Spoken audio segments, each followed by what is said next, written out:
Xoy xanlığı Azərbaycanın cənub torpaqlarında yaranmışdır. Bu xanlıq Osmanlı İmperatorluğu, Maku, Qaradağ, Urmiya və Təbriz xanlıqları ilə həmsərhəd idi. Bu xanlıq cənub xanlıqları içərisində Urmiya xanlığından sonra mühüm yer tuturdu. Mərkəzi Xoy şəhəri olan xanlığın başçıları bir qayda olaraq Dümbülü tayfasından olurdu. Xanlığın əsası da Dümbülü Şahbaz xan tərəfindən qoyulmuşdur. Xanlıq Dümbülü Əhməd xanın dövründə siyasi yüksəliş keçirir.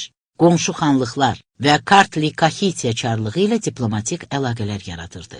Təbriz xanlığı ilə müttəfiqlik münasibətləri olduğundan hər iki xanlığın birləşmiş qüvvələri 1783-cü ildə Təbriz döyüşündə Urmiya və Sərab xanlıqlarının birləşmiş qüvvələri üzərində qələbə çalırlar. Bu hadisə Xoy xanlığının nüfuzunu daha da artırır. Xoy xanı Əhməd xan öz bacarığı və ağlına görə Azərbaycan xanları ilə yanaşı Rusiya, Osmanlı və İran dövlətlərinin hakim dairələri arasında da nüfuz qazanır. Osmanlı Sultanı Əhməd xanı öz tərəfinə çəkmək üçün ona Osmanlı Ali Hərbi rütbəsi, sərəskər rütbəsi verir.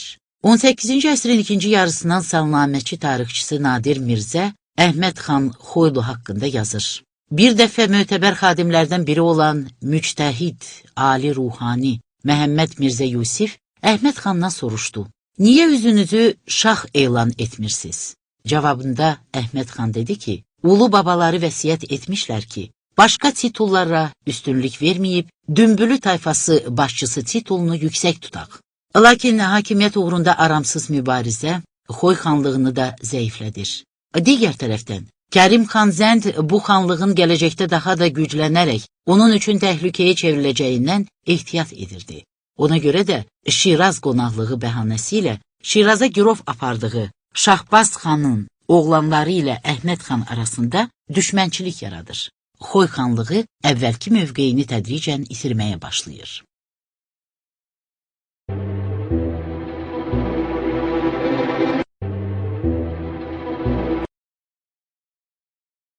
On 18-ci əsrin ortalarında keçmiş Təbriz bəylər bəyliyinin mərkəzində Təbriz xanlığı yaranır. Xanlığın əsasını Dümbülü tayfasından olan Əmiraslan xan qoymuşdur. Xanlığın mərkəzi də Təbriz şəhəri olmuş, Xoy, Qaradağ, Sərab və Marağa xanlıqlar ilə sərhədlənmişdi. Əmiraslan xan qısa bir zamanda Xalxal, Ərdəbil əyalətlərini özünə tabe edir. Təbriz uğrunda mübarizəyə qoşulanların çox olması bu şəhərə tez-tez hücumlara, şəhərin əldən ələ keçməsinə səbəb olur. Nadir Şahın qardaşı oğlu İbrahim Mirzə güclü ordu ilə Təbrizə hücum edərək şəhəri ələ keçirir. Lakin Məşhəd və İsfahanda baş vermiş üsyan xəbərini eşidib Məşhədə qayıdır və döyüş zamanı həlak olur. Bundan sonra Fətəli xan Əfşar Təbrizi tutur və şəhərin idarəsini Nəcəfqulu xan Dümbülüyə tapşırır.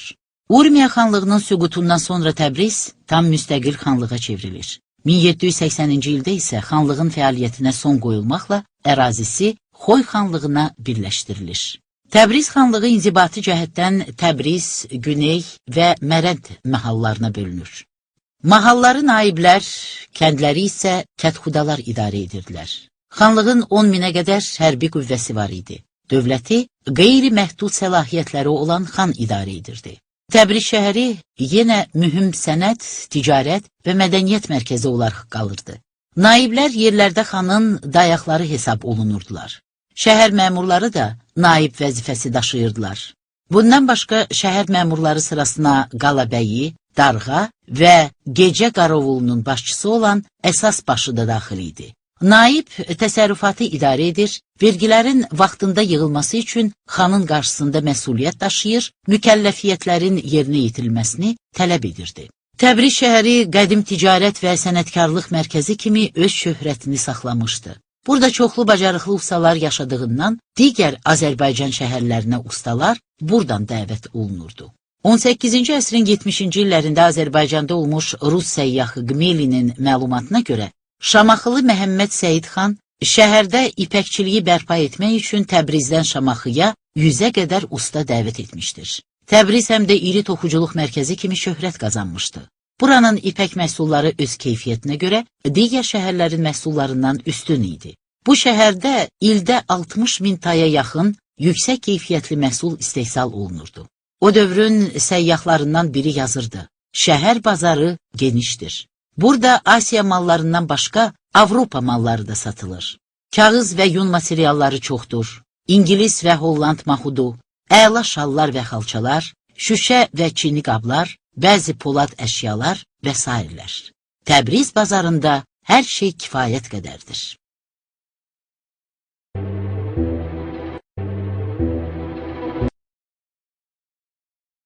Qaradağ xanlığı Azərbaycanın cənub torpaqlarında yaranmış xanlıqlardan biridir. Onun ərazisi şimaldan Qarabağ, şərqdən Cavad və Lənkəran, cənubdan Təbriz, qərbdən Xoy və Naxçıvan xanlıqları ilə həmsərhəd idi.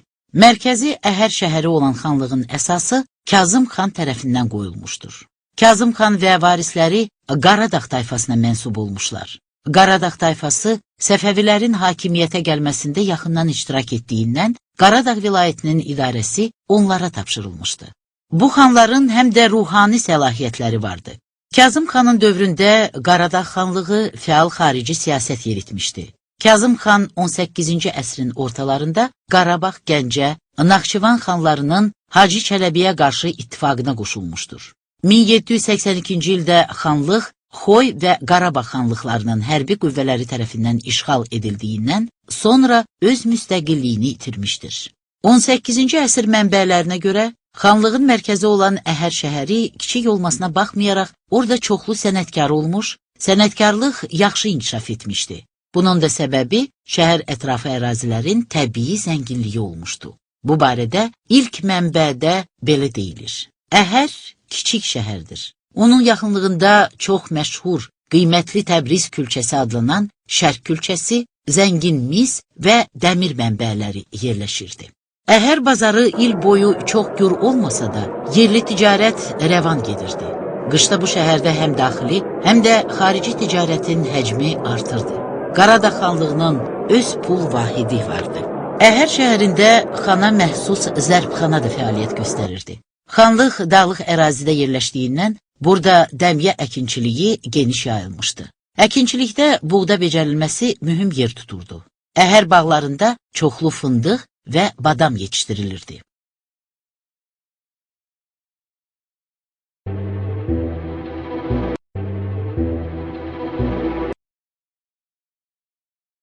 Əsası Şahsevən tayfasının nümayəndəsi Bəbir xan tərəfindən qoyulan Ərdəbil xanlığı da 18-ci əsrin ortalarında yaranmış dövlət qurumlarından biridir. Mərkəzi Ərdəbil şəhəri olan bu xanlıq Lənkəran, Qaradağ, Təbriz, Sərab və Gilan xanlıqları ilə həmsərhəd idi. Xanlığın içərisində feodal əyanların təmsil olunduğu Məşvərət Şurası, divan da iştirak edirdi. 3000 nəfərlik daimi qoşun xanlığın müdafiəsində dururdu. Bəbir xandan sonra 1747-1783-cü illərdə hakimiyyət Nəzərəli xanın ixtiyarına keçir. Nigah diplomatiyası vasitəsilə İbrahim Xəlil xanla dostluq əlaqəsi yaradan Nəzərəli xan, Lənkəran xanlığı ilə də mehriban qonşuluq münasibətləri saxlayır. Sonuncu xanı Nəsir xan olan Ərdəbil xanlığı 1808-ci ildə müstəqilliyini itirərək Qacar sülaləsinin idarə etdiyi İran dövlətinin tərkibinə qatılır. Azərbaycanın qədim şəhərlərindən biri olan Ərdəbil, Səfəvi xan Ədanı dağıldıqdan sonra öz keçmiş əzəmətini itirir. Yalnız xanlığın mərkəzinə çevrildikdən sonra Ərdəbil şəhəri xeyli dirçəlir. 19-cu əsrin əvvəlində Ərdəbildə olmuş bir nəfər səyyah yazırdı ki, bu şəhərin əhalisi çoxdur, şəhər özü böyükdür, qəşəng məscidləri və xəndəklə əhatə edilmiş yaxşı qala divarları vardır. 18-ci əsrin ikinci yarısında Ərdəbildə 1000-ə yaxın əhali yaşamışdır. Mənbələrdən məlum olur ki, Ərdəbil xanı Bəbir xan vəfat etdikdən sonra hakimiyyətə gələn oğlu Nəzərəli xan xanlığın təsərrüfat həyatını durğunluqdan çıxarır, təsərrüfatda xeyli dirçəliş olur. Ərdəbildə toxuculuq kifayət qədər inkişaf etmiş sahələrdən biri olmuşdur. Xanlıqda yarım köçmə həyat keçirən çoxlu elat yaşadığı üçün toxucular onların tələbatını nəzərə alaraq zəruri əşyalar hazırlayırdılar. Bununla əlaqədar Ərdəbilin peşəkar toxucuları palaz, keçə, xurcun, məfrəş və sair toxuyurdular. Əfşari adlanan Ərdəbil xalçaları toxuculuq məhsulları içərisində əsas yeri tuturdu.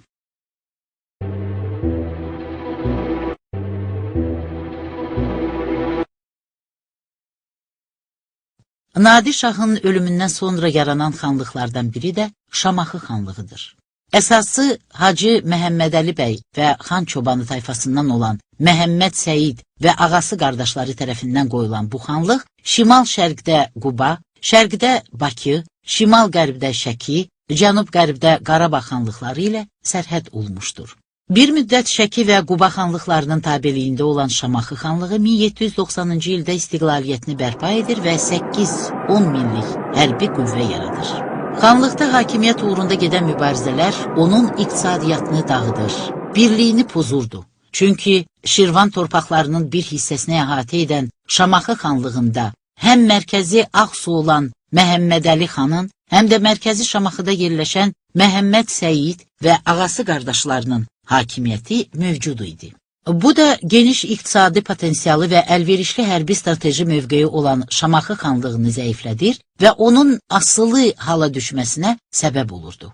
1763-cü ildə tabiçiliyindəki elatlara arxalanan Məhəmməd Səid xan hücum edərək Yeni Şamaxını tutur və xanlığın ərazi bütövlüyü bərpa olunur. Xanlıqda tək hakimiyyətlilik yaradılması da vəziyyəti yaxşılaşdırmır. Bu zaman Məhəmməd Səid xanla Şəki xanı Hüseyn xan arasında kəskin münaqişə başlayır. Bu vəziyyət Fətəli xanla Hüseyn xanın Şamaxı xanlığına qarşı birləşməsinə səbəb olur. Müttəfiqlər 1767-ci ildə Şamaxıya daxil olurlar. Ağası xanın gözləri çıxarılır, Məhəmməd Səid xan isə həbs edilərək Dərbəndə göndərilir. Xanlığın ərazisi Quba və Şəki xanlıqları arasında bölüşdürülür. Lakin bu vəziyyət uzun sürmür. Buna səbəb bir tərəfdən yerli əyanların öz ağalıqlarının itirilməsi ilə barışmaması, digər tərəfdən isə Quba xanlığının buradakı yarıtmaz idarəçiliyi olur. Köhnə Şamaxının idarəsi Fətəli xanın qardaşı Abdullah bəyə tapşırılsa da, o işi yarıtmır. Vergiləri artırmaqla əhalini incidir. Daxili narazılıq Quba xanlığının düşmənləri olan xarici qüvvələr tərəfindən daha da qızışdırılır. Nəticədə 1768-ci ildə üsyan qalxır. Üsyana Məhəmməd Səid xan başçılıq edir. Üsyançıların əsas məqsədi də xan çobanı sülaləsinin hakimiyyətini bərpa etmək olur. Bu işdə onlara Şəki xanı da kömək edir. Lakin Fətəli xan qiyamı yatırır. Şəki xanı təslim olur və yeni müqavilə bağlanmasına razılıq verir. Bununla da Şəki xanlığı Şamaxıya olan iddialarından əl çəkir. Şamaxı xanlığı öz müstəqilliyini yalnız Mustafa xanın zamanında 1790-cı ildə bərpa edə bilir.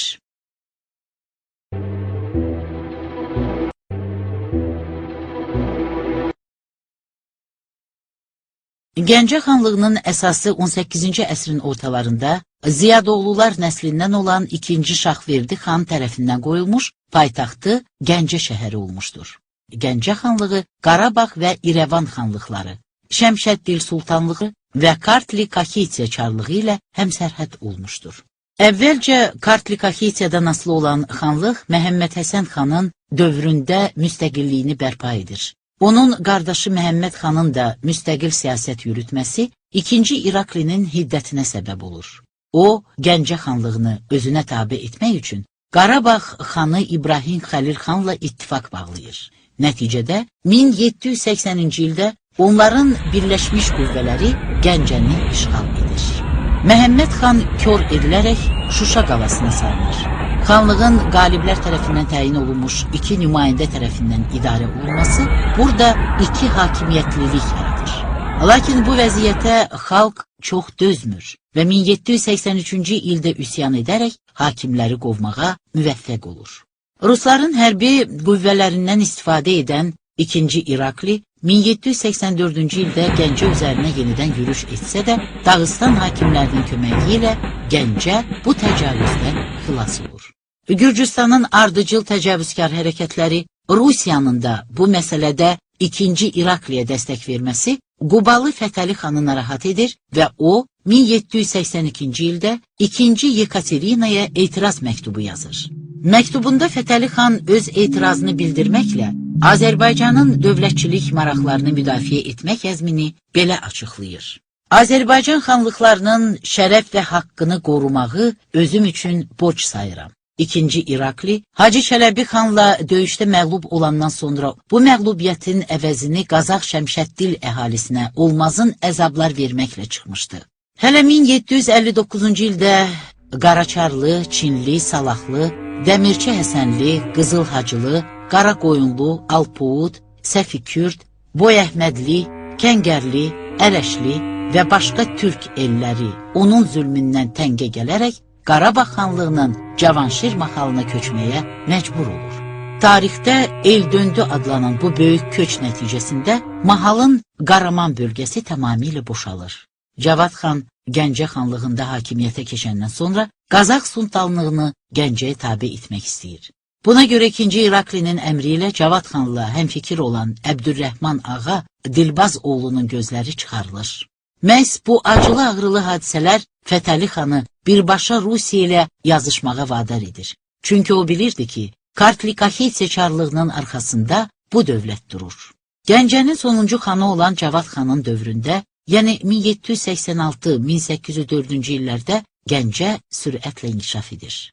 Cavad xan özünün qabiliyyəti və məharətli siyasəti nəticəsində Şəmşəddil, Qazax və Borçalı torpaqlarını 2-ci İraklidən geri almağa müvəffəq olur.